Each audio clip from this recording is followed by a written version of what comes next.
more recently I've taken like some more calculated falls, but then when you mix them together you've got the kind of early huge falls that just look totally ridiculous, and then you've got kind of quite large falls and like decking out and the odd injury that was a bit more calculated, and you mix them together just like, wow, this person's just, what are they doing?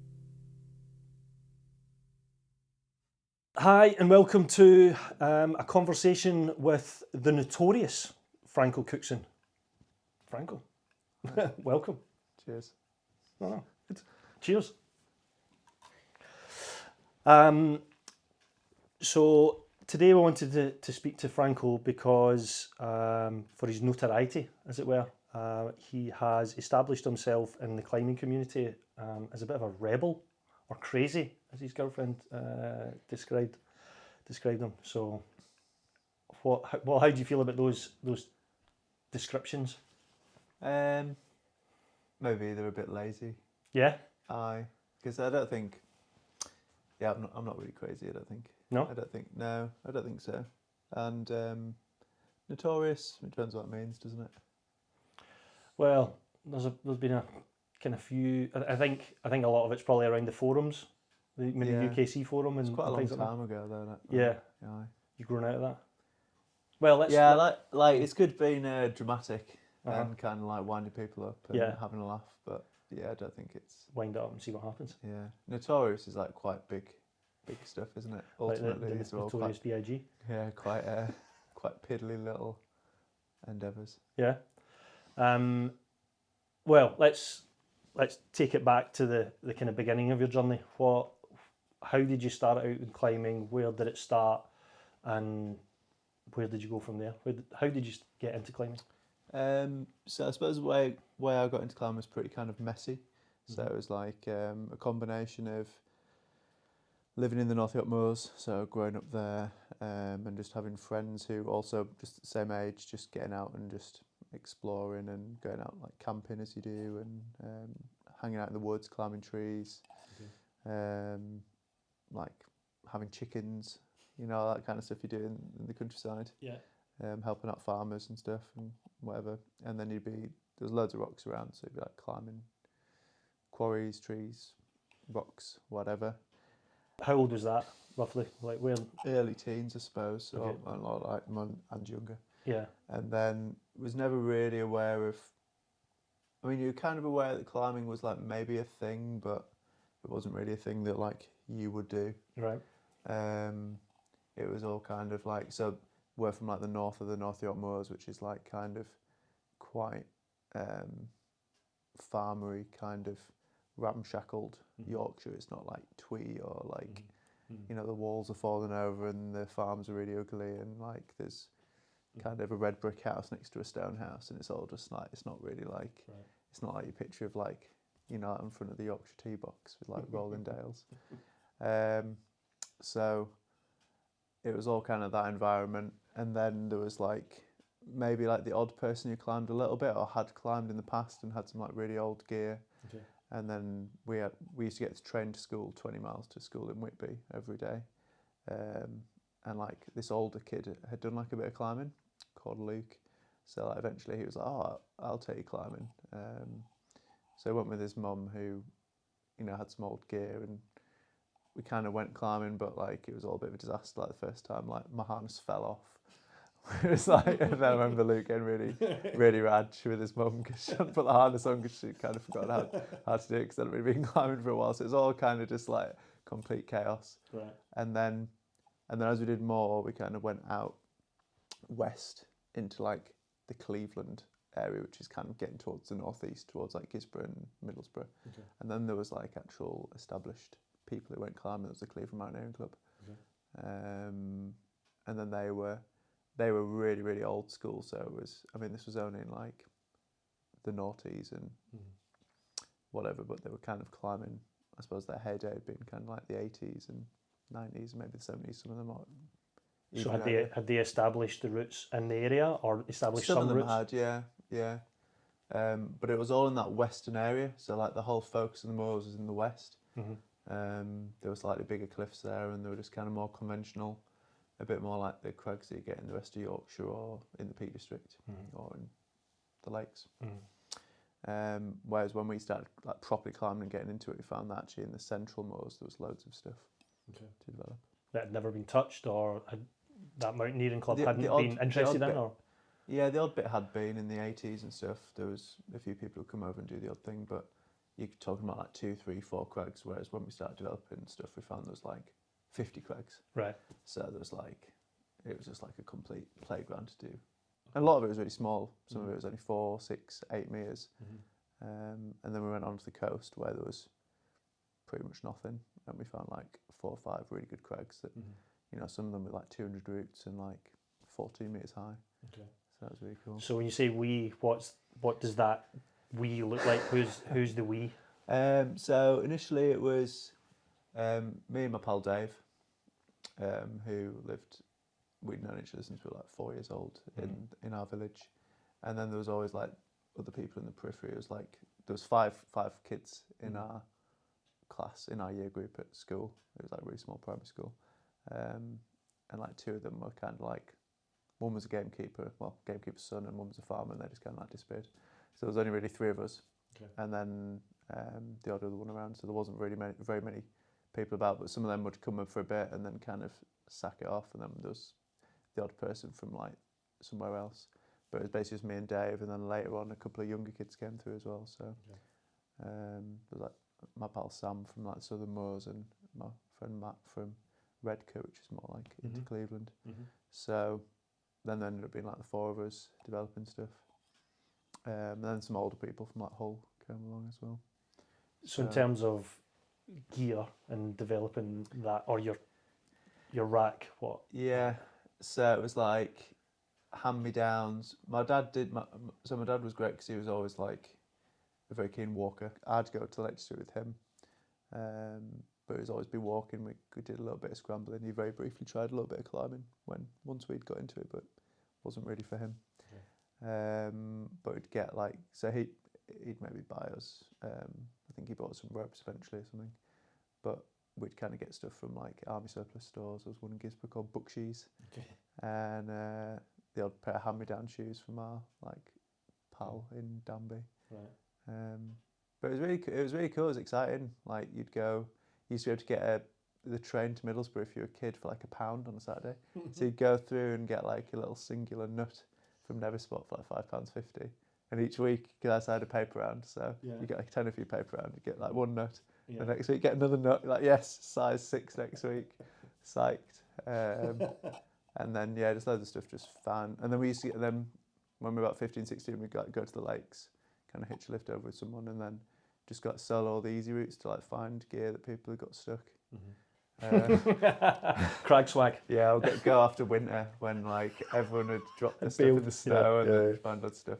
So you gradually get your rack that way, buy bits and bobs, find stuff. Fair enough. It was mostly like pretty atrocious gear, and it was obviously always set up really badly. Like we'd set up these top ropes that were just like really dangerous. So where did that knowledge come from?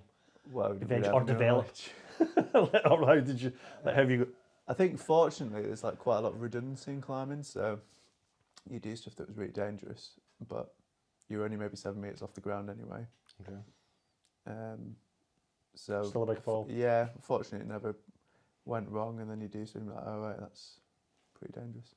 I had a friend who later on at university, who there's 2 of them complete beginners who they went and did a limit A on Dow Crag, like a classic VS in the lakes, and they just took a book and just taught themselves to lead climb. Like they'd never been climbing.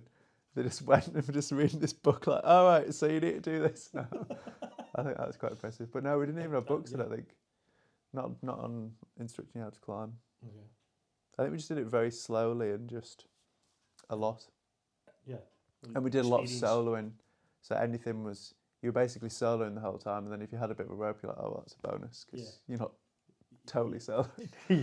You might help you at some point. Yeah, but it was very easy climbing, so. Right. Yeah.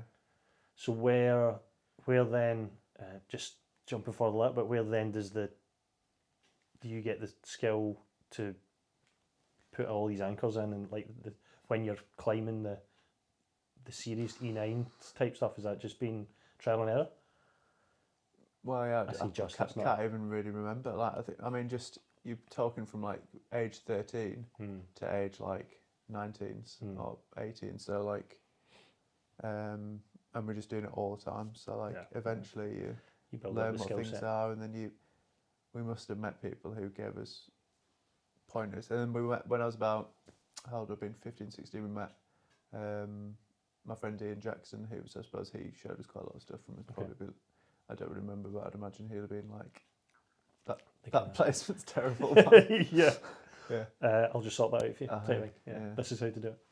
So it's been quite organic, I suppose, is the word you're yeah, I think quite unconventional for modern. I think it's probably how a lot of people who are maybe like 60 go into climbing. Yeah. But I think it's pretty unusual, probably like the last of that generation, because it was a proper like backwater. Yeah. And well, it's kind of more than a backwater. It's like there literally, I don't think there's ever really been any climbers from the middle of the moors, because all the climbers from the west. Well, I was thinking even in that period of time when you're talking about starting out, I mean, there were walls in other areas of the country. I mean, obviously, you didn't, I'm saying obviously, but I'm assuming you didn't have access and didn't go to indoor walls. Yeah, so we did actually go to like a climb wall for like a birthday party or something in Newton Aycliffe around that time, but it was just one of those things. It's like, this is like, you can't do this. It's like you have to drive to Newton Aycliffe, and it's like it's really not expensive.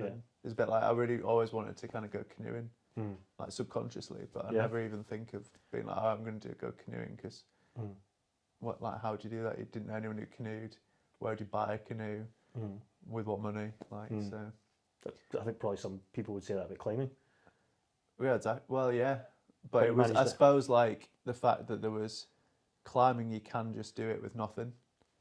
Whereas canoeing, if you do that with nothing, you just swim in. Yeah, really wet. Yeah. So yeah, fair. Okay. So it then develops from was all you've got to standard. You're 19. You got to standard.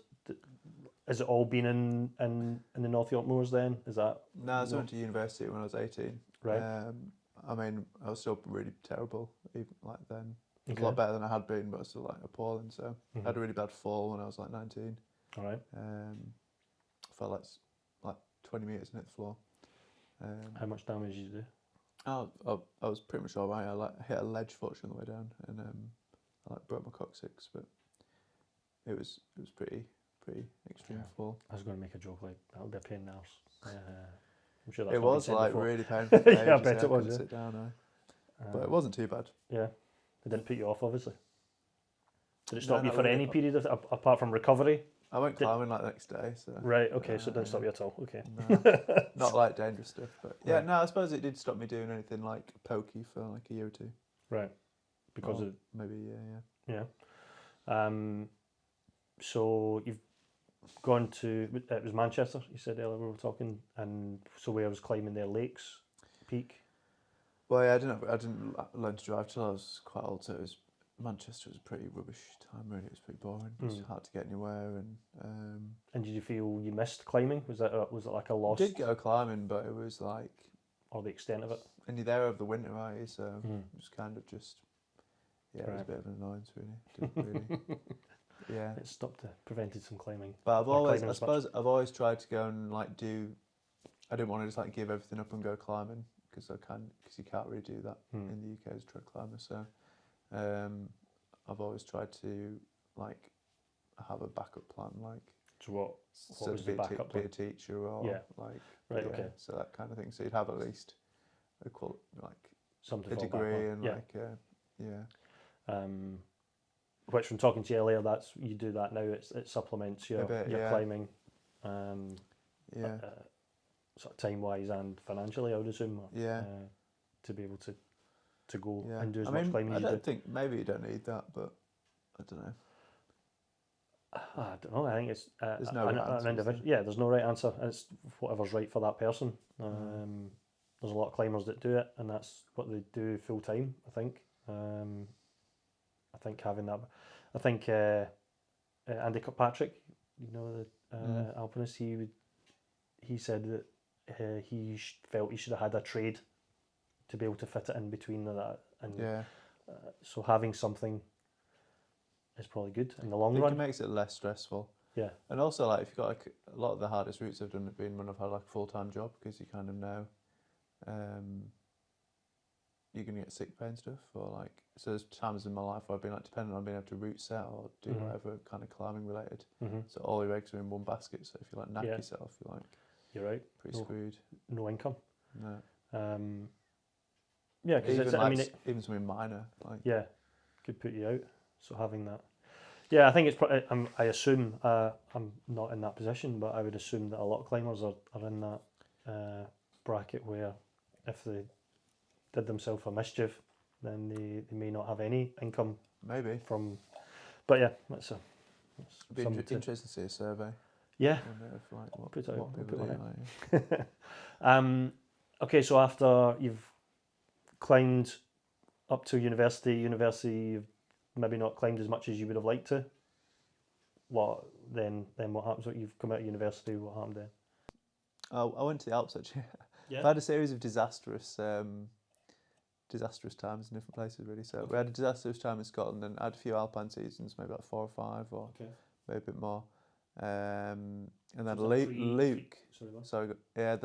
Luke who got us into climbing, he got hit by a block of ice when on the Grand Cap, Grand Capucin in Chamonix. So I had to I thought he was dead because he just kind of like, this piece of ice hit him in the head.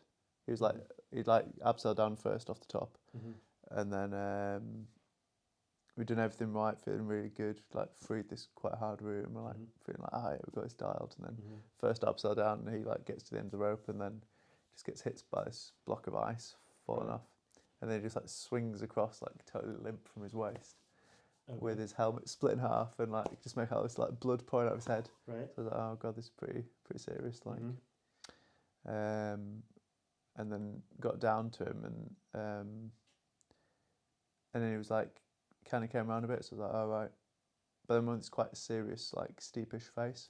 So these people flew this helicopter and the helicopter couldn't get in, so I had to abseil down this massive face with him dangling off me, and I was just feeling like a bit of a punter because my abseil setup was all wrong, and there's a lot of pressure there though. It suddenly felt very cold and dark and serious, and he was actually really drunk, and he was trying not to. He didn't want to go down, and I had to boot him off because I'm laughing. It was but I'm not. it was pretty serious. No, yeah. And so then that was our attempt to do kind of more kind of sensible, the kind of things that everyone else does. Right. So then after that, I was just channeled back into the North Moors again. Okay. And So also Ian. So Ian, also the other guy who got us into climbing, also died a few years before that. Okay. So through a climbing accident. Yeah, also in Chamonix. So right. Okay. These things were all pushing us back into the moors. So was that pre-university or?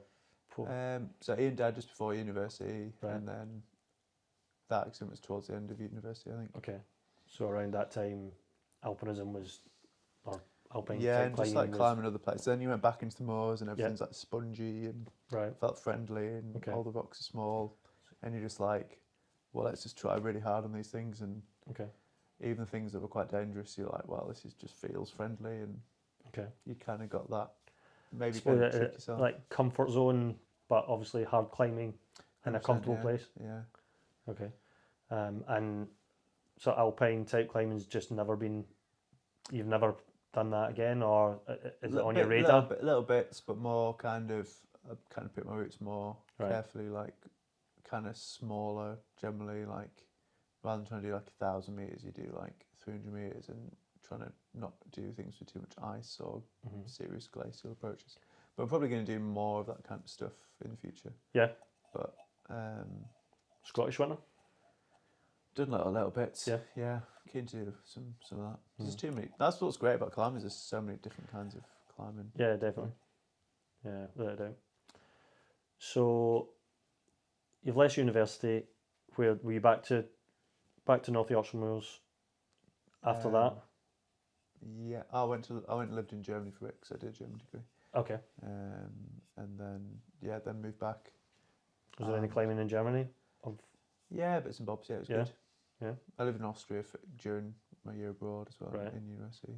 But I was mostly like training for the North Moors then, so, which I think is funny. But, It does. That's funny. Sounds- Normally, it's kind of opposite, isn't it? That you're yeah, training to, yeah. to go for a. Well, I don't know if it's normally, But but the standard with climbing in the Moors are still like really rubbish.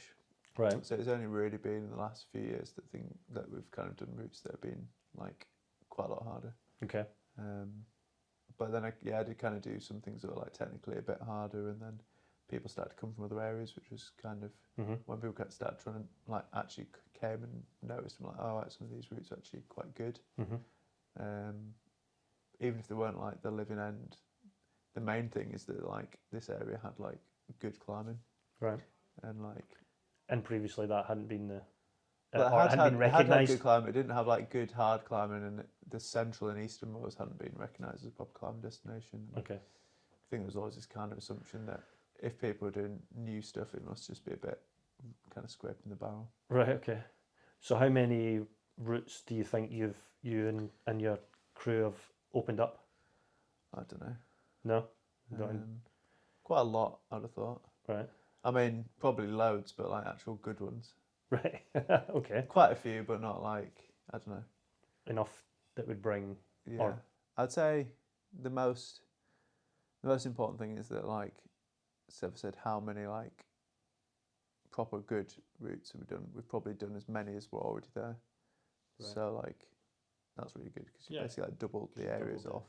The areas. Yeah. What is the important thing for you? How would you describe the important thing of the North York Moors? What's the... So the thing I'm looking for with, well, generally in climbing is just like a bit of a challenge.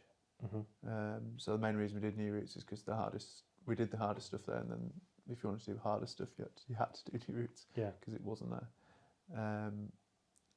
And then, yeah, that was pretty much the reason why we did that.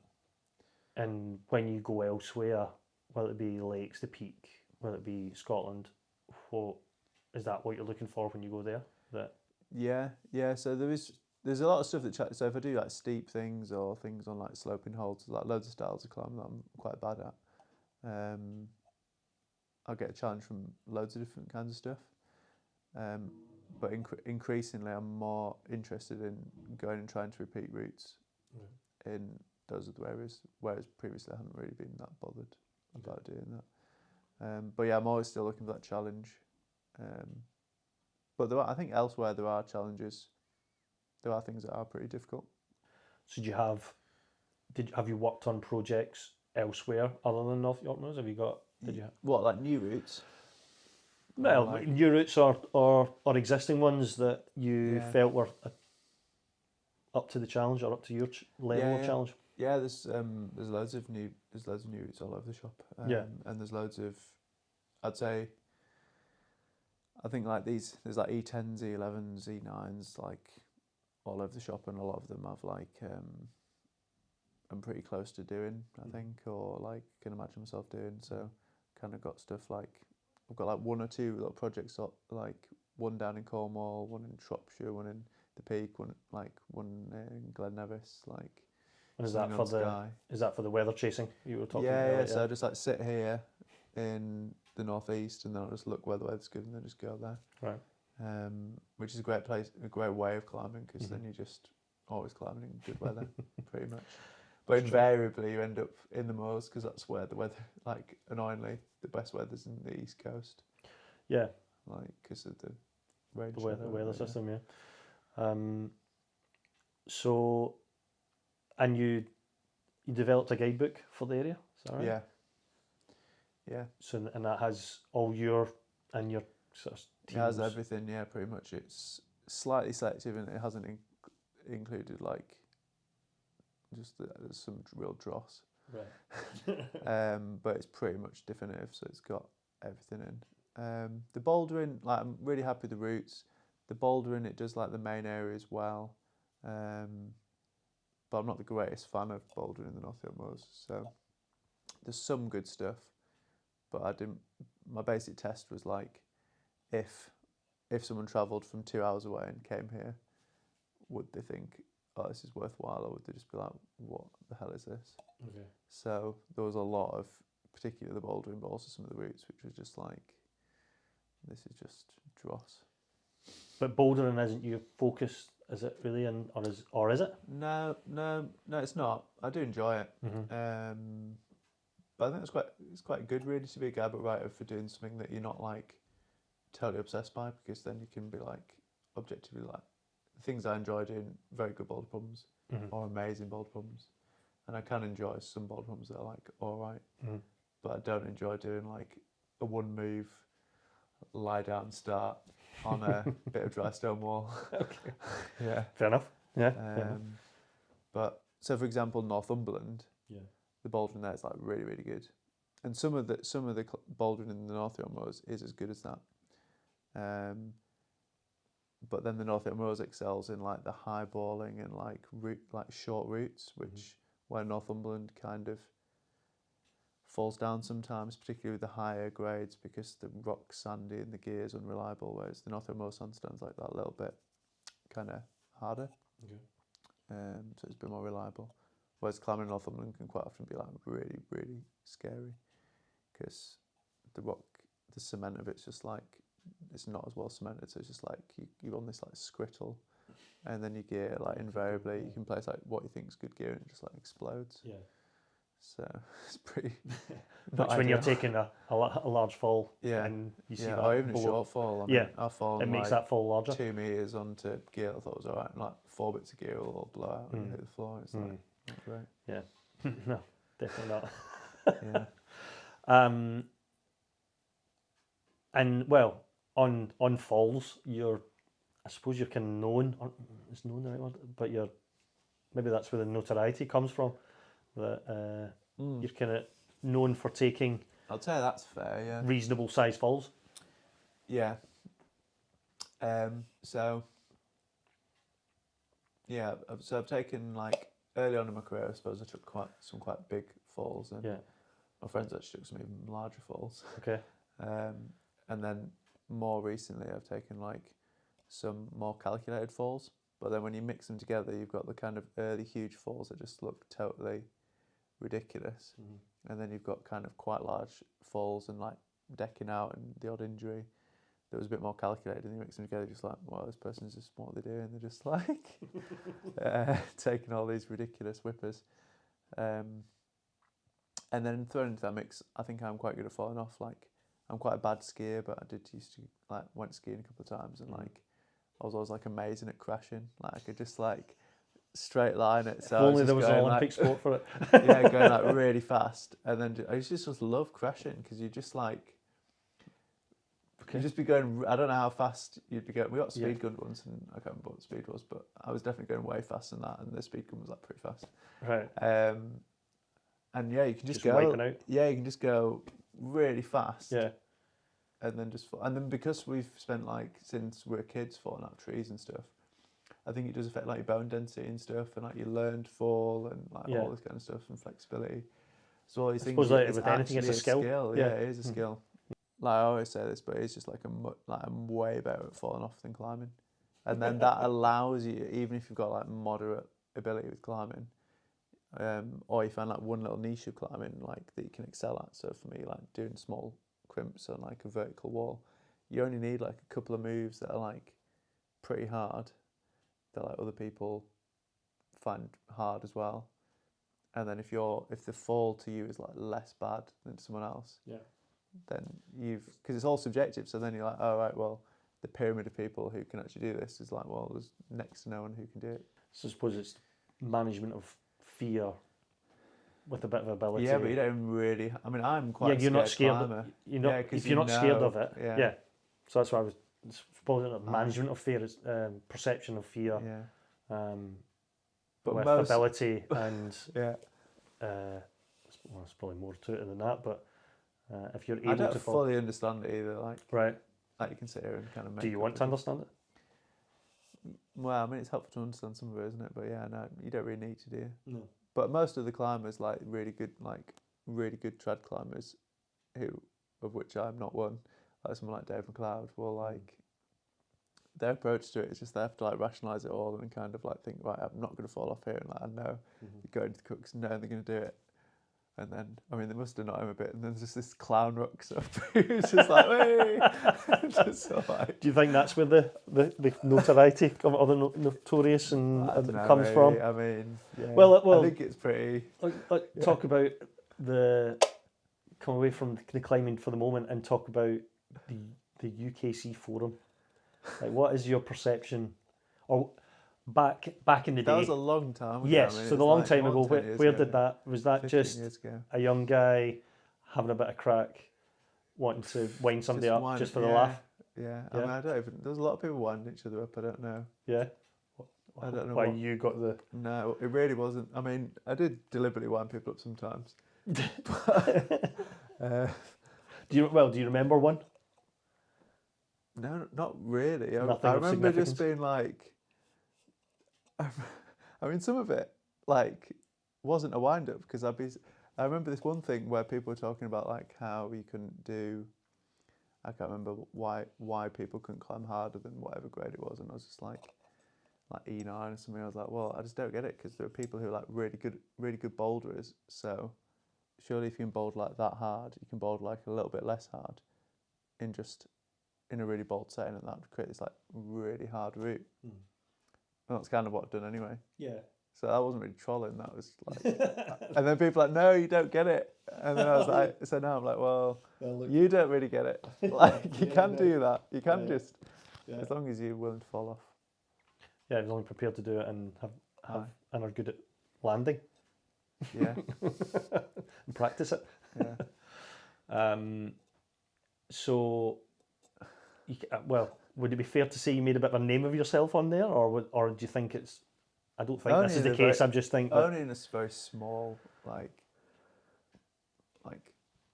pond of people. Yeah. Have you Did you upset anybody back then that is now still doesn't talk to you, or like? I don't know any people. No. Really, no. Well, that's fair enough. Well, it's just. No. I mean, I think people always like slag you off behind your back and then be pally to your face. So. Yeah. Probably, yeah. I mean, I think I once got invited on a trip just because these people. So I was about 16 or something, and these like older guys who were 18, 19, just thought it was like hilarious, and they had a spare place on this trip to, the Barrett Isles, like Pabe and Mingley. Mm-hmm. I'm like, oh, do you want to come? I was like, yeah. So I just got like dropped off on like Scotch Corner, and these people I never met just like picked us up, and I went away to this uninhabited island for 2 weeks. It was great. So they just thought it was funny. And was that because of your just antics, because I was I suppose? trolling about. I don't know what I was. Just came about. Well, give you a good experience. I think it was a boring time, really. I think these days you wouldn't even get noticed doing that because this is what everyone does now, isn't it? Yeah, I think with the keyboard warriors. Yeah. There's a lot of serious, like, things are much funnier out there when there's a lot of serious people. Yeah. So I think everything was very serious, and then...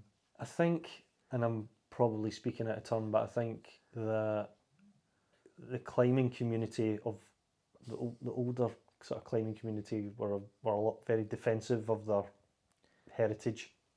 Do you find that? Well, I find like the really old people are actually like pretty out there and pretty good. They also were, breaking into huts and doing whatever. Well, yeah. Whereas it's that like, it's always the case. People are like rebels when they're younger and like less rebellious when they're in the middle age, and then go rebellious when they're old. It's the same. Like if you study sociolinguistics, you like see that people's like language changes when they're younger. They speak as a dialect. Yeah. And then like the middle age when they're like old, like before that, and then into middle age when they're having like kids, speak more standard dialect, and then older they revert back to how they were. Yeah. So it's just the same. Like. Do you think your start in the climbing and your climbing journey allowed you to have sort of more I don't want to say an old-fashioned, but like your original Ben Moons, Jerry Moffats, when they were all kind of rebellious and they were on the dole and they were like say breaking it hard. Even before. I mean, those. If you compare like the people in the 80s doing sport climbing compared to us, they were like more modern than us, really. Yeah. We were more like they got Don Willans or something. like pegs and stuff. Exactly. So, but I'm thinking more about the kind of attitude.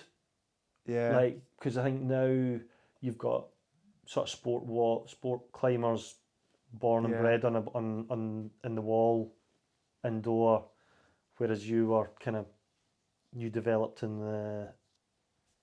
trad climbing, and that was it. Yeah. Do you think that approach has allowed your kind of approach to be different?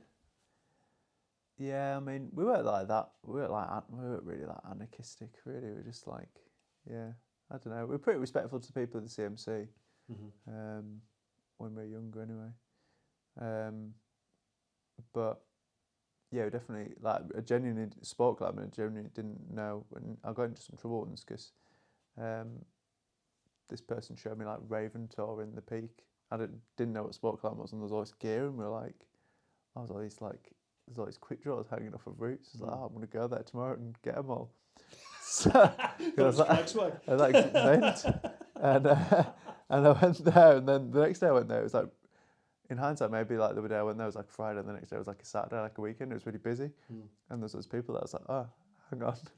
So I was chatting to, and then I was chatting to this person who I can't remember who it was, but in hindsight was like a known person in sports scene, and I was like, oh, what's the crack with all this, like, these quick draws, am I right just to like nab him? And they were like, nah, what are you talking about? And then I think that was like on some forum, I don't know, it was UK climbing or something else. Some guys come over to rob all my Yeah, quick draws. so then I had a reputation, but then the person, whoever it was, like recognised that I was this person with the most, and like, he's coming to steal all. But I genuinely didn't know what sport climbing was. Yeah.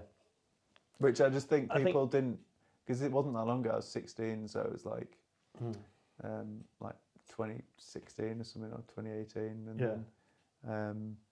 you don't know what you don't know, do you? Yeah, and then people would be like, but like nobody would expect a kid of that age, but even back then, to not know what sport climbing was, so it just seemed implausible. Yeah. But there weren't any bolted routes. Like the nearest, there was Filey Brig, which I'd never been to, which is not really a sport crag, and then.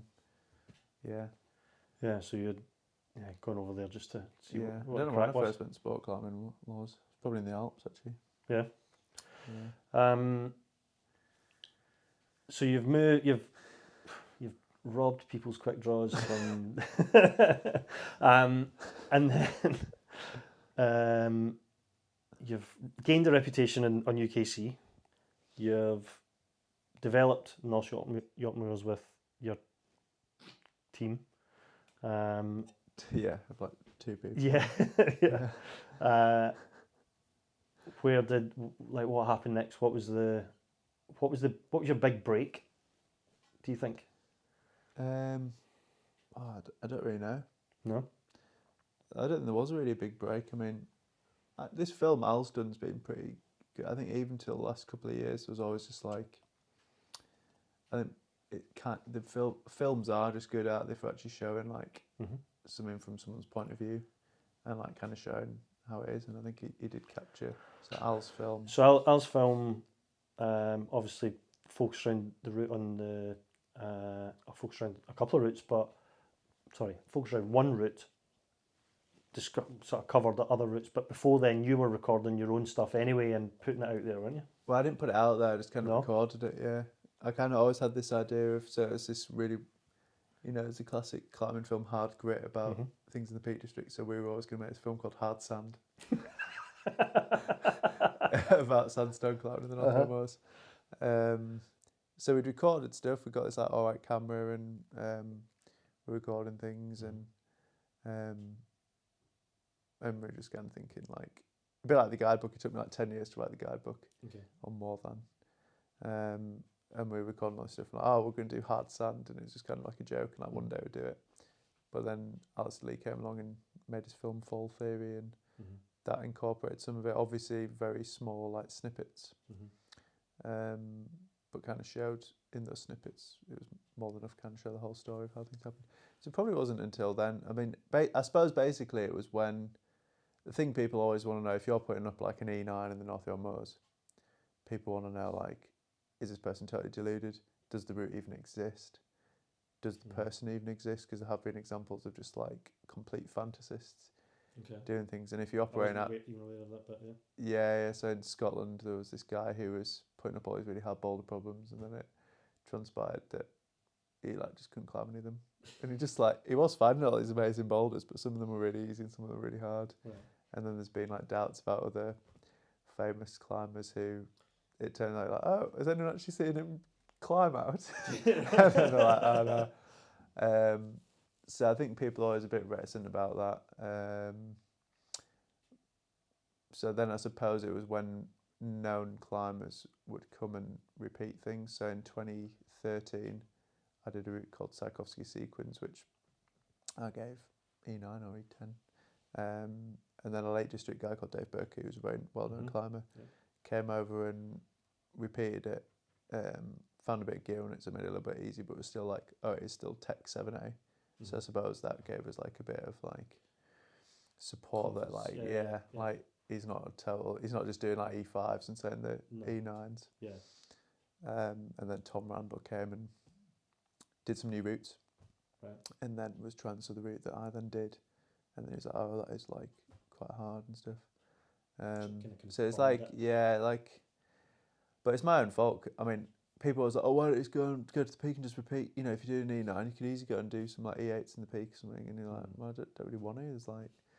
There's like unclimbed 3-star E9s outside my door. Why would I drive 3 hours when I can't drive to go and like repeat like? And you don't feel the need to prove anything to anybody. And even things that are like a bit easy, you can still fall off and knack yourself. Imagine how you'd feel then if you fell off like an E7 in the peak and you're like, great. And that's me. In intensive care. So not claiming anything. But finally now I do actually feel like drawn to actually do that, which is pretty cool. Right. So that's coming on now. But how did it, when people were questioning your grading of routes, how did that make you feel? Like how did it knock your confidence any? Did it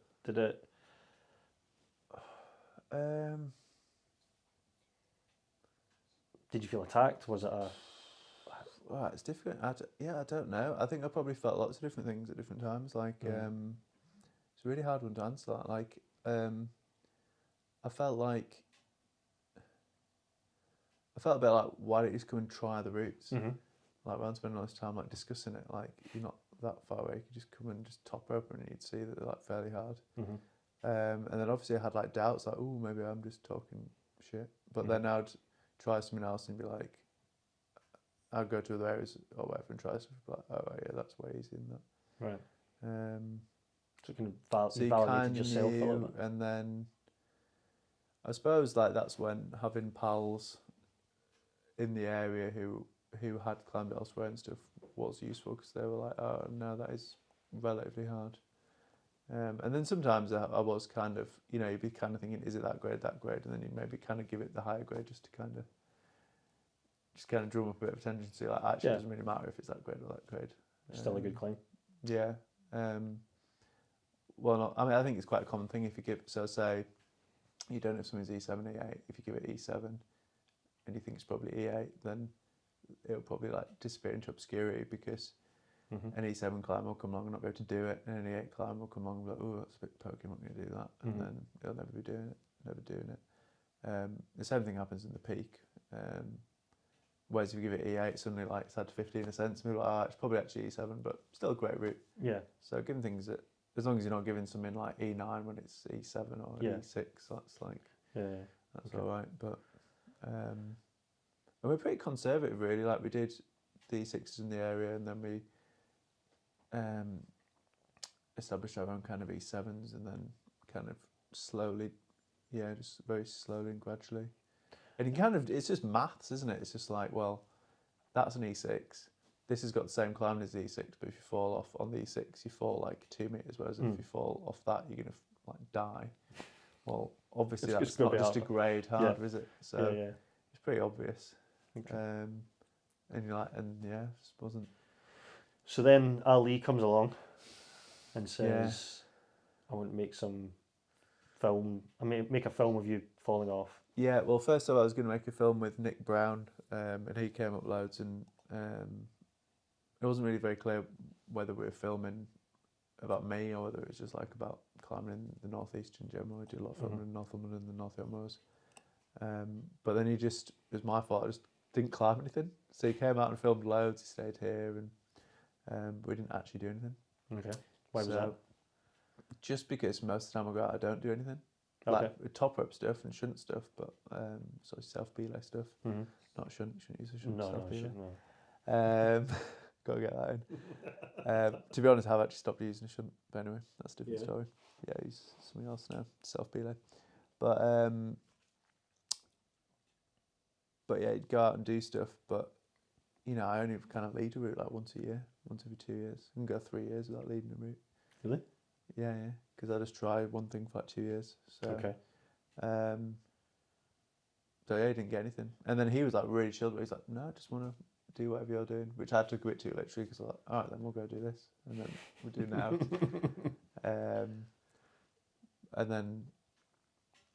And then Al was, I don't know, lucky, maybe had a slightly different approach, which was just more kind of like... Do you feel he kind of allowed you to, or kind of focused you maybe more? Would that be? I mean, yeah, there wasn't any pressure, but yes. Yeah, no, I don't mean by yeah, it's by really difficult. pressure. I mean, yeah, it's always everyone kind of second guesses these answers, don't they? But no, there isn't any pressure, but it was just more like, I mean, there's pressure in the sense that you knew that he had a different time frame. Mm-hmm. There was, he wanted to produce a film that year or not. Mm-hmm. So, and then also, there was this young kid who was the son of one of the people that originally I started climbing with, Ben Pearce, his son Tom Pearce. Mm-hmm. So he had loads of energy, but I think mostly it was just timing because I'd had a route dialed the year before, and then so I knew I could do this route. Whereas when Nick was filming, he was just unlucky. I didn't really have a defined project that I was about ready to do. Okay. And then Tom, this young kid who was 15 at the time, had all this energy to do this route. Repeat one of my routes, Divine Moments of Truth. And then he did that, and then it was also this like season of mythical conditions. It was like 40% humidity, or maybe even less, and like cool and spring and none of the bracken up, and it was just amazing. Stars aligned. Yeah, everything was just perfect. It was amazing. So talking about Tom, and I've seen the film a couple of times. So he does. There's obviously, well, taken from the film, there's a bit of a mentorship from yourself, Tim. Do you feel you took that as a part of your role, maybe? Yeah, difficult. It was difficult, I suppose, that, and it was what's not in the film because I wasn't there. Was this amazing time when he wanted to do this E8 at this crag that we were at, and he'd gone to the crag not with me. It was me and two of my other pals, I think Dave and Sam or something. And he'd come with this other guy, and he wanted to lead this E8, and his mate just kind of like disappeared, just like to the other end of the crag, and then he was kind of looking at me to belay him, and I was like, I'm not belaying you on that. This is before I'd like talked to his parents or whatever about it, and it was like the third time I met him. I was like, I'm not belaying a 15-year-old on this death route. Nah, go away. And then he was looking around. It was so awkward. And he was like, fine, I'm going to solo it then. And I was nearly like, well, if you're going to solo it, I'll give you a belay. But I was like, nah. It was like I was just like, no. But, not encouraging you. Completely conflicted, like what to do. So it's it's very difficult when, especially when you're a teacher, when you spend your whole, you spend your like day-to-day life like telling kids to like get off that 1 foot high wall because you might hurt yourself, and then you like a kid the same age is like, oh, I'm going to do this like E9, like So it harmed. Well, he didn't do it because we just like flat refused. Yeah. But it was really awkward, and it was because he's quite mature for his age. And then I had a chat with his mum, and she was like, well, because he probably was going to, do something. Yeah, he was going to push himself anyway. So it talked about in the film. It talks about how he goes from, I think is it basically 12 months. He goes from HVS to E9. Not even that, was it? Yeah, it was like, I don't know, I can't remember what it was. He did like something ridiculous in like February, and then was doing E9 in June or something. Was it that short? Yeah, I can't even fathom that, if I'm honest, because there's a funny moment in the film where he tells his dad he's fallen on a sky, he's bent his sky hook that he got from his gran for his Christmas or something like that. Yeah. And he's like, "Oh really? Did you fall? Tell me about that, Tom." Yeah, it was a very funny time because his dad was quite ill, and his dad was quite ill. Well, I don't know how much should go into that, but yeah. No. So his dad was kind of out of the picture for a bit, and then then I was climbing with Tom loads, and then it was kind of like, so it was all like really heightened. Could you see in Tom that he had the ability when you were climbing with him? I mean, there's a few things. First of all, yeah, Tom's very talented at that style of climbing. Mm-hmm. And the other thing is, it's not actually that hard, a lot of the climbing on these routes. So some of them are like the kind of safer, more technical ones, but like the really bold ones, the standard of climbing you need is not like, in kind of modern standards, is not crazy hard, but you just need to be really composed and really solid at those few moves. Because you're so exposed in the gear. Yeah, and because they get the big grades because they're like sketchy climbing. Okay. So when I first met Tom, he was like a pretty sketchy climber, but very quickly and all that is time on rock, and like having the desire to be able to do those routes. So he spent a lot of time self-belaying, not shunting, self-belaying on in the Norfolk Moors, and if you go out for a day and have 2-3 hours on the rock just by yourself, you very quickly, if you do that 10 times, 100 times, you're suddenly very good at that, because how many people do that? And that counts for a lot if you're doing if there's 3 hard moves above a dodgy fall, which is what a lot of these routes come down to. But he is talented, yeah. But he needs to make sure he doesn't die, because he's still only 16. Yes.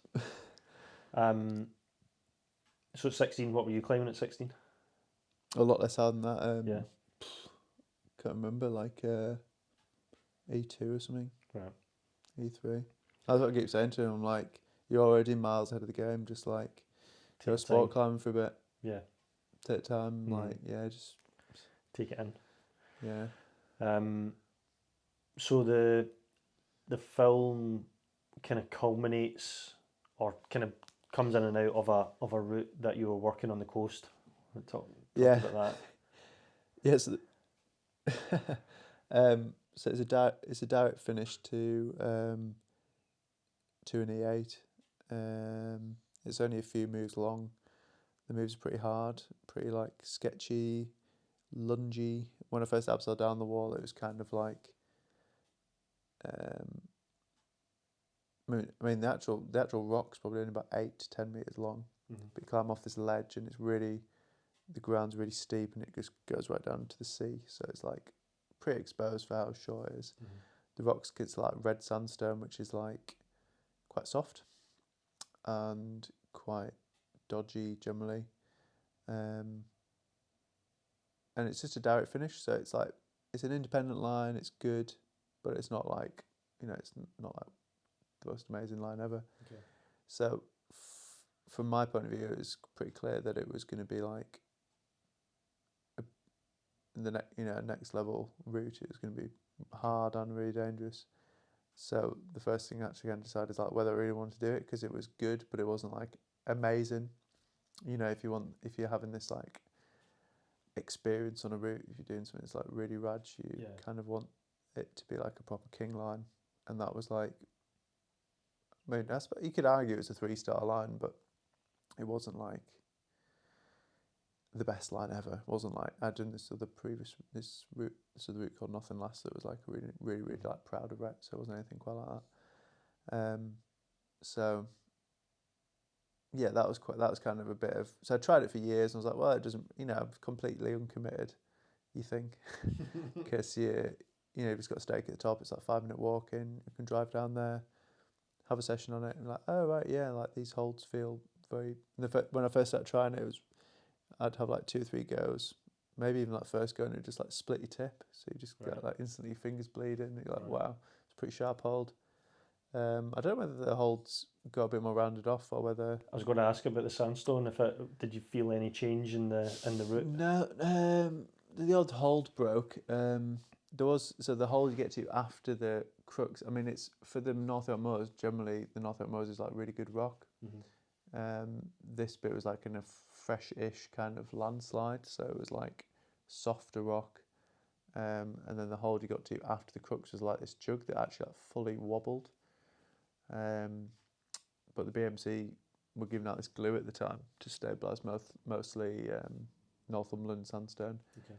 But it was really, really runny glue, this super glue. So I just like put some down the back of the hold, and it just like stopped wobbling. Right. So I was like, great. And it's still there. It's still there. So that was, but all the crux handholds, like the crimps, I didn't have to do anything with. They were just fine. But they weren't invisible when I first went down there because it was caked in this like clay, like this clay mud. So the whole thing was like pretty minging. And then this like bergschrund of like 8 feet of like mud and rubble, 10 feet maybe, and that gradually came out and dug a bit away and stuff. So it was all like pretty. So how long from first appearing at it to, or first identifying the direct section to doing it? What I probably saw that when I first went to Maidens or shortly afterwards. So I mean, probably like 2014, and I did it in 2021. So a long time. Most of these routes are like, you have a look and they're like, I don't even get where the route goes because like there are no holds, and then you're like, oh right, that, and then you train a bit more, do some harder climbing, like, oh actually that is a hold, and then you gradually piece things together. Right.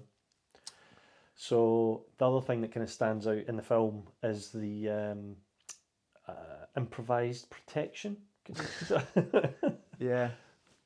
So I started the originally sky burial. I kind of thought it was unprotected, and then a guy who's originally from the Moors, who's become my friend, Nick Dixon, he came back. So he was like, he'd climbed some E6s at probably E7s. That were some of the hardest things in the Moors when we were growing up. So it was this kind of like fabled figure, like, who is this Nick Dixon? And then later on you found out you'd learn about the Indian Face in North Wales, which is like the pinnacle of bold climbing really at the time in the UK. And you found out he did like the second descent. You're like, oh wow, that's the same Nick Dixon who climbed the Moors. Like, wow, this is cool. Somebody who climbed like Round Crag just a few miles from my house did that. And then he, even better, he came and like did do the second descent. Anyway, repeated my route, sky burial, that meant.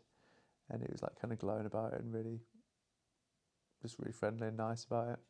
But he also found so he put a sky hook on when he did it. I think he was also talking about a hand placed peg, but I don't think he bothered because I think it was just terrible. So just like putting a pit on into the wall with your hand. And I was filming him when he did sky burial, and he put the sky hook on, and then he pulled across into the crux, and the sky hook fell off. I made that like classic clanking noise, as he like made the confidence. Great, like having the psychological gear. I don't think I really believe in psychological gear, really. No. So anyway, but there was obviously a sky hook placement there, and the 2 hardest routes I've done, Nothing Lasts as well, also has sky hooks on it.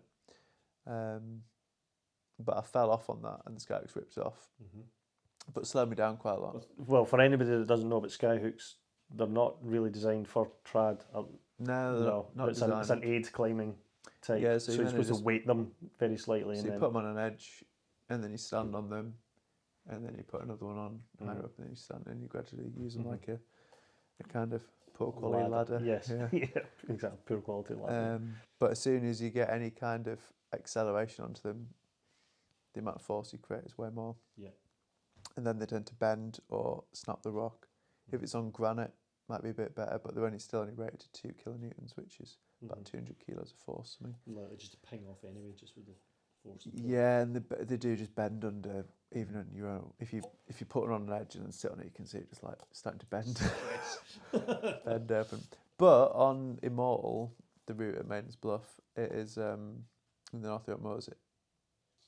The edge that I put 2 hooks on. It is very close to the crux, so you think it could, like, I'm pretty sure they'd still pull off or rip through because they're quite sharp as well, and you can kind of do stuff to make them less sharp, put bits of wood on or tape them up or something, but they still just tend to rip through the rock. And the rock on there is like really soft. And then also they can fall off, which is what happened to Nick, so we ratchet them down. So I put a corkscrew ground anchor in, like you get at like a village show to a marquee stake, and then ratchet them down. So I think that. But then you lose a bit of the strength because they're kind of already open a bit by the time you ratchet them. So was it psychological?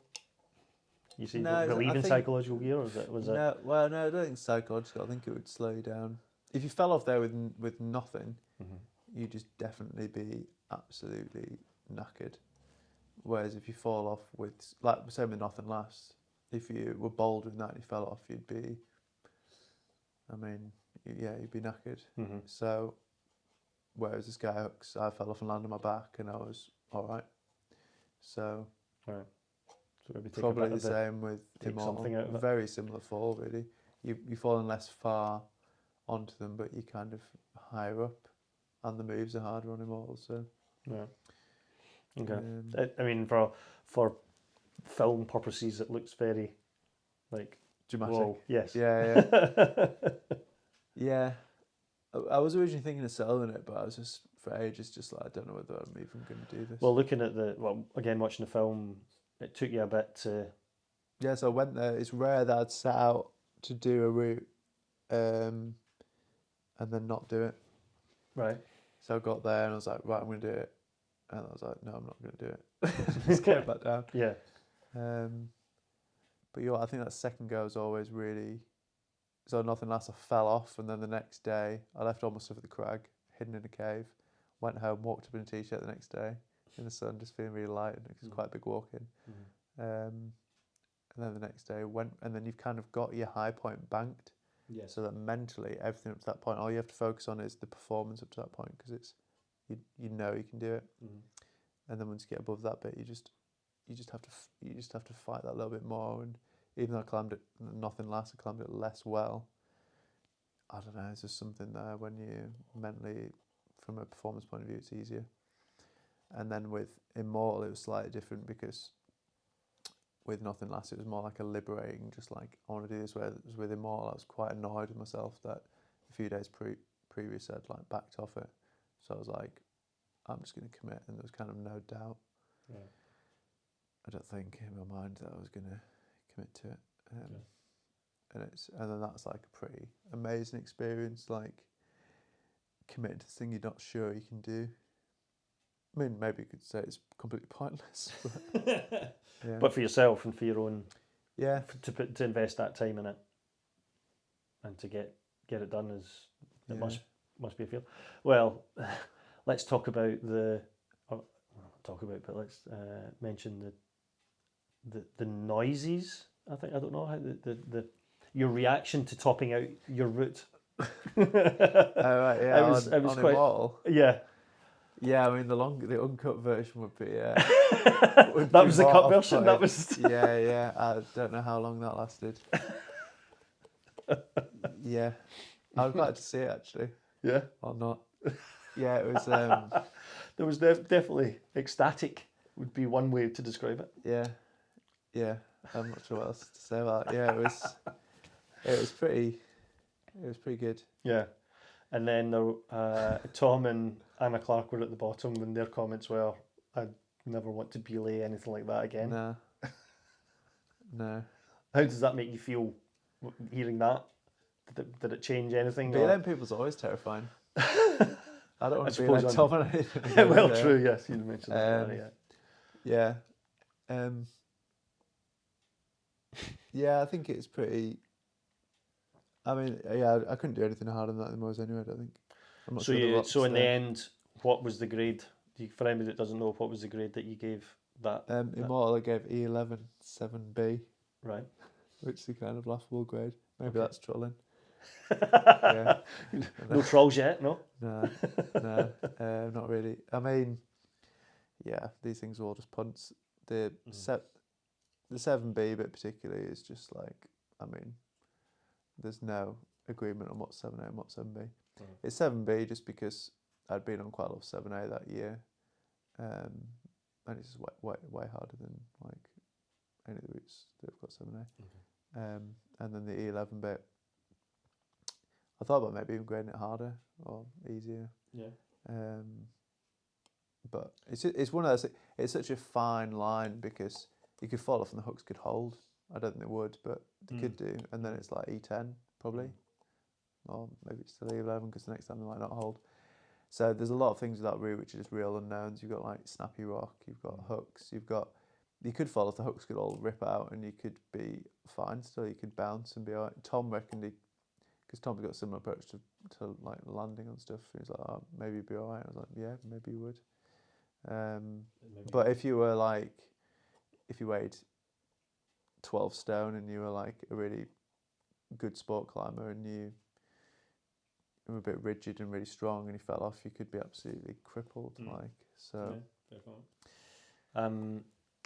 now that the film's out and you've seen it, well, first of all, has there been any chat or any buzz of anybody going back to repeat it?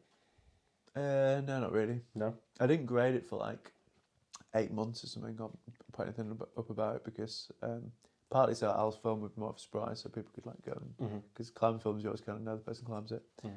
But also because I was just trying to get people to come, like good people to come and have a top rope of it or try and repeat it.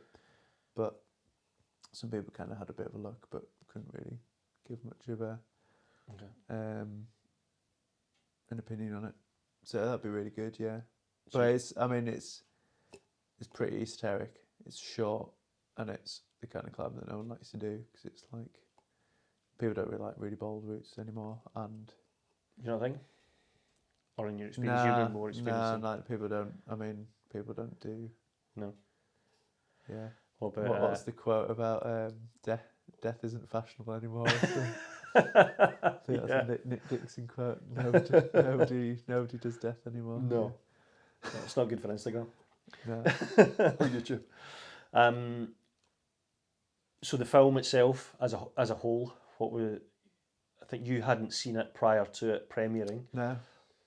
When you saw it, how did you feel about it? What was your kind of takeaway from it? It was a bit embarrassing because you're like, it's you on a film, right? But no, I thought I'll leave. Did you do it justice? Good job, yeah. Yeah. I think he's, yeah. And obviously Tom being one of the kind of your co-star, I would say. How's that helped, or how's that sort of developed on the climber? Or him? Yeah. I think it's done him the world of good because he's like, yeah, he's really pretty. He's got that's his thing now. I think. Yeah. I think it would have been anyway, but he's like, yeah, I think it's really given him an even greater sense of kind of identity and like, he was already really focused on climbing, but I mean it's amazing, isn't it? Like 15 to already have all of that. You've already done your E9. Yeah. You've already got a climbing film. Like you can kind of chill a bit. Do you think he will chill? I mean, I meant kind of chilled from a kind of not becoming a big troll or whatever like me. But I don't think he'll chill from a climbing point of view. I think he'll take, might take 6 months a year between doing really rad stuff. But I hope that he just focuses on getting sport fit and well, if he even wants to do that. But and to kind of be able to do properly hard trod stuff, because I think he definitely could. But I think if you just kind of, you don't want to suck yourself into the moors too much, especially for him, he's it was quite funny, we had this conversation with me and him where I was like, oh, I'm really envious of you, like having all these routes already there, and then you've got all these opportunities to go and do stuff. He's like, well, I'm really envious of you having done all these, being able to do all these routes. So yeah, they're both like, there's different things, aren't they? Like, one, you're stuck in the moors doing loads of stuff, and like you've got all these opportunities to do things, and then the other, you've got like, there's not that much, still a lot for him to do, but it's not like he's not going to base his whole life around the moors. Probably, I wouldn't have thought. In the film, it kind of gives it a bit of comedic value, I suppose. But I suppose it's quite a serious thing for you, is learning to fall or preparing for falling, like the whole running down cliffs and throwing yourself on the ground and thing in preparation is I think it is pretty comedic. Yeah, but it must be some kind of preparation. You talked earlier about being prepared to fall and being used to falling from a young age, from out of trees, etc. Is it something that you have to use in your toolbox? I mean, a lot of the time, just like I'll do it all the time. Like if we go to crags, just like run down stuff and jump. I mean, a lot of the time it's the best way to move around. So if you're like trying to go down a little gully, you can be like, ooh, and then invariably you'd like slip over and knock yourself anyway. So you might as well just like jump down. Go head first. Aye. And then a lot of it's just knowledge, like of like plants. So if you've never been, if you just climb the climb wall and then you go to like the outdoors, you don't know the difference between the strength of a heather plant and a bilberry bush, right? Or like. Yeah, fair we were comment, doing a problem the other day. We're like, oh, you're gonna have to jump for that bilberry bush at the end. And you're like, well, that's a bit sketchy because bilberries aren't as strong as heather. Or like grass. Mint. If you like jump into grass with your hands into the base of the grass, that's like the best jug you'll ever find. Bomber. Yeah. Whereas it's just like I don't know, whatever. It's not bomber. But like.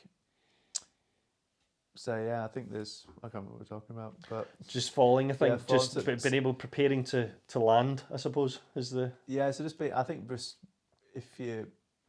I don't think it's actually that special. Like if you'd been around 50, certainly 200 years ago or 800 years ago, everyone would have moved around like this. Like when if you're spending your whole life like negotiating like Lake District gullies, like. I mean, look at a goat or a sheep, then they can like walk around and like, wow, look at the goat. Well, it's like, that's what it does. That's what it does. It's thing. Fair enough. That's good. A reasonable view on it, because that is what happens. But you did, and it did in the film show a couple of mischiefs, I suppose you did to yourself. I think you burst your ankles in Scotland, Yeah. Bloody Scotland. And then there was one or two ground falls. You hit the mat, so you hit the pads anyway on one, and it looked like it knocked the wind out you. Yeah. So is that where your skill, or one of your skills, is well, accepting that might happen? I think there's a lot of climbers out there, me probably being one of them, is that falling is not part of the package. Do you know what I mean? Yeah. But I mean, it's funny really, when we were, I suppose when we started climbing, we talked to us earlier about like how we're going to climbing. So the actual climbing on rocks, we never fell off because you were soloing, or you were trusting a rope. You had a rope system that you didn't trust. And then in tandem with that, you were then doing other stuff that wasn't climbing, where you were just falling down stuff. So we'd go to Whitby and just like jump off the pier, like into the sand, like, and then you get progressively further out, and you'd end up like kneeing yourself in the face. So you do that, and then the climbing was like no fall. So I totally get when people are like, oh, the leader should never fall. I'm like, yeah, okay, I kind of get that. But then there's all these different facets of things people do. Like everyone goes bouldering now. Some people go highball, and a lot of people go highball, and you jump off like. You don't often fall off with your feet at 8 meters, but you fall off with your feet at 4 meters. As long as if you're jumping off, that's fine. So you can mix all these things up, and then if you can fall off with your feet at 6 meters or 8 meters, bouldering, then you can fall off with your feet at 10 meters with a bit of a rope with the runner pulling out, and it looks chaotic, but it's better to have a chaotic fall where you're only hitting the floor with half the weight of your body than having a really controlled fall where you just like bang, so it's difficult, isn't it? It certainly looks difficult. It's too difficult for me, that's for sure. Well, it's difficult one to give a definite answer, because some of it is just stupid. But I mean, if it was really stupid, I'm doing it all the time. So if like not falling off trad routes, but I'm like jumping around, jumping off boulders all the time. If it was really stupid, I'd have had loads of injuries. When I'm not, I've had like the odd like broken ankle, probably maybe, same or as most trad sport climbers have. Yeah. In terms. So obviously the film has done well. It was well put together. It was obviously that is a testament to your climbing and It's more of a testament to Al, I think. well, it still needs the content.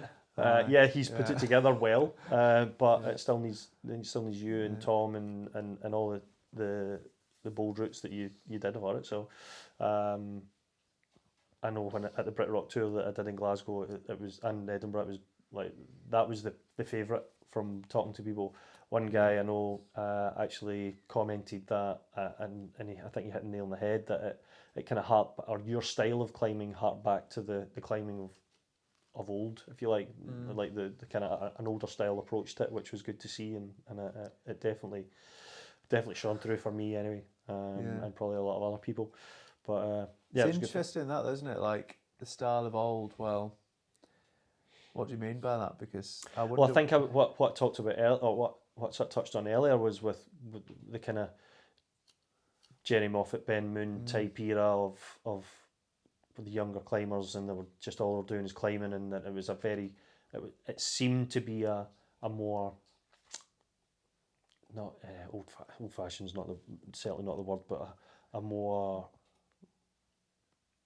like old school kind of thing. Yeah, it's definitely old school. You know how you got the Valley Uprising type, that type of era, obviously UK. But I wonder whether these things are just like cyclical, whether like how long are people going to be going to massive indoor bouldering centres and thinking that's like the pinnacle, or going and wanting to do really. Once the Olympics has happened a couple of times, people will be looking for the next thing, and then, oh wait, we've got these like huge arenas of rock everywhere where there's like, we can apply. The only people who've been climbing on these trad routes are these like really weak trad climbers who are just like falling off things. Yeah. And we have all these abilities from climbing indoors and climbing really hard and doing lots of training. Oh wait, we can go out and do these mind-blowing routes that no one's probably even tried. So that's a good way to look at it. And then it'll go about that way. I mean, there already was like what happened after the 80s when there was all the sport explosion. Well, then there was hard grit in the 90s. Yeah. Like these things always go up and down. So and there's sand grit in the hopefully. I mean, Steve McClure spent his whole life as a climber, as pretty much the only person doing hard sport routes in the UK, and he was just like there doing all these amazing new routes at Malham and Raventall. Like, why is no one else coming here? And everyone's like obsessed with like hard grit and whatever, and then now everyone's doing that. Then he looks like, do you know what I mean? He's like, and then now you're like, oh right, yeah. And then you think, oh, it wasn't that visionary. Like, well, actually, like, it's pretty cool to just keep plodding on doing what he was doing. Yeah.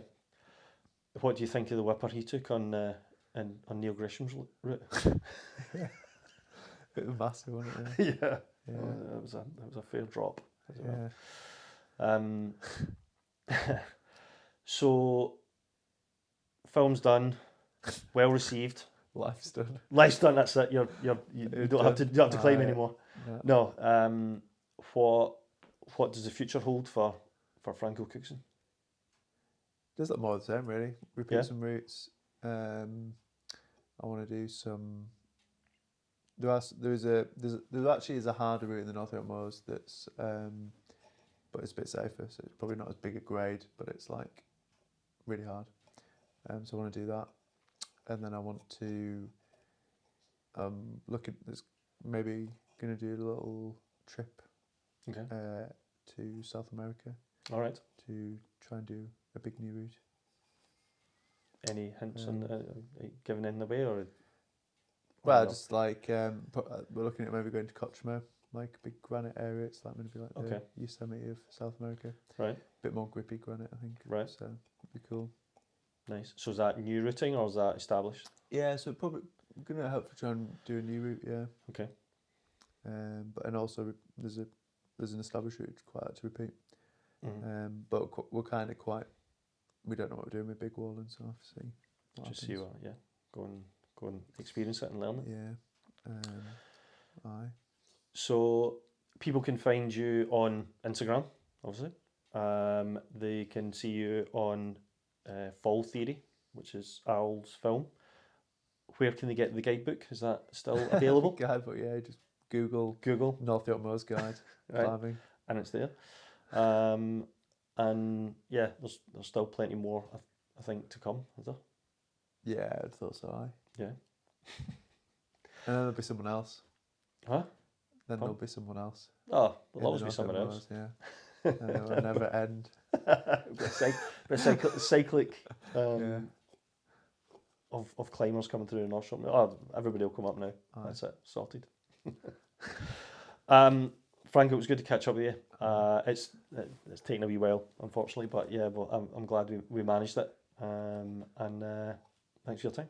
Cheers. No worries.